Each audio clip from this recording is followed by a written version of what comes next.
Hi, in this video we are going to talk about Java Collections Framework. Java Collections Framework is a collection of libraries that provide implementation of basic data structures and algorithms. The idea is this: say you are solving a big problem or complex problem as part of software development or interview process, or maybe solving a competitive programming problem. And while you are solving this problem, there's an intermediate step where you need to sort certain items. One way is to write your own sort function. There are many problems with this approach. The problems are, since you are writing your own sort function, it's going to take time. It may not be efficient, and there are chances of errors.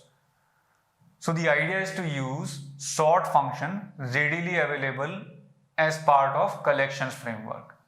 Another example can be, say you want to use hash tables while you are solving a big problem. Hash tables are efficient implementations or efficient data structures which have search, insert and delete operations really fast.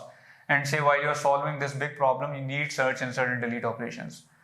So one way is to implement your own hash table, and again you have the same problems. And another way is to use library implementation. And all these basic data structures like hash, linked list, array, queue, dequeue, they are implemented as part of this collections framework. And all these standard basic algorithms like binary search, sorting, fill, shuffle, they are also available as part of this collections class. Java Collections Framework can be divided into two parts. The first part is implementation of standard basic data structures. Here are the classes that we have in this first part. The first class is ArrayList. ArrayList is implementation of dynamic sized arrays.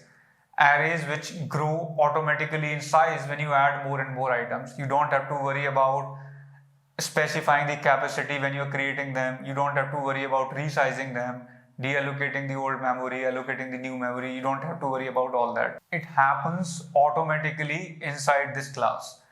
Next is linked list. Linked list is implementation of doubly linked list. Next one is vector. Vector is another dynamic sized array. Next one is stack. Stack is implementation of standard stack data structure, which is last in first out, LIFO structure.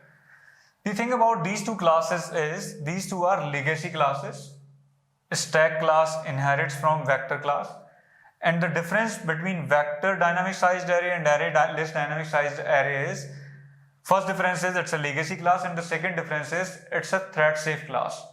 Since stack inherits from vector, stack is also thread safe class.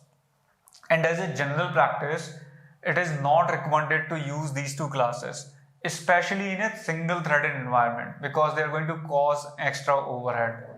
You can always use array list over vector, especially in a single threaded environment.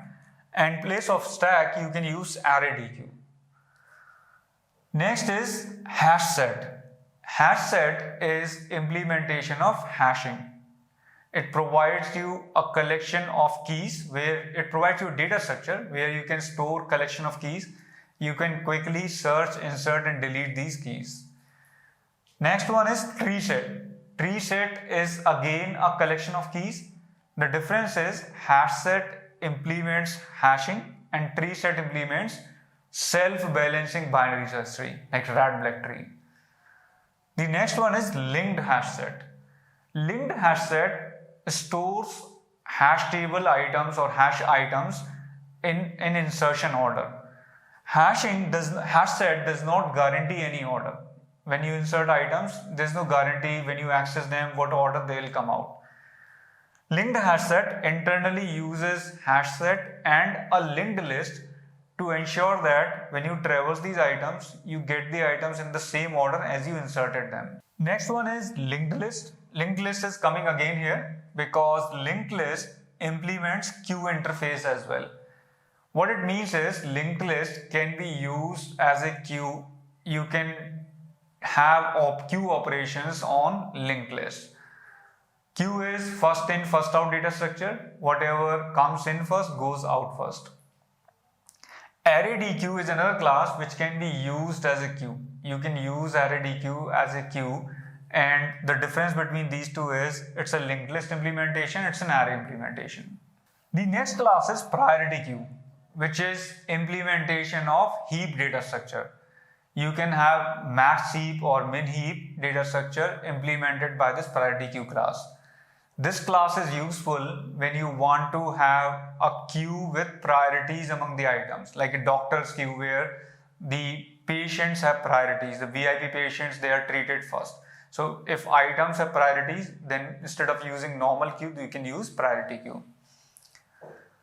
Next one is linked list again, and it can be used as a DQ. You can use a linked list as a DQ also. What is DQ? DQ is doubly ended queue. You can insert and delete items at both the ends, and this doubly ended queue can either be implemented using linked list or array DQ. Again, the difference is it's a linked list implementation and it's an array implementation. The next set of classes are hash map, tree map, and linked hash map. These classes are map and these were set. What is the difference between set and map? Set is a collection of keys and map is a collection of key value pairs. So for example, if you have only an array of integers, or say you have an array of prices of items, you can put them in a set. But if you have key value pairs, for example, every integer also has frequency associated with it, then you need to use map. For example, another example, say you have employees IDs, you have employee IDs which are keys, and every key has a corresponding employee object. So you need to use a map here. Employee ID is key and employee object is value.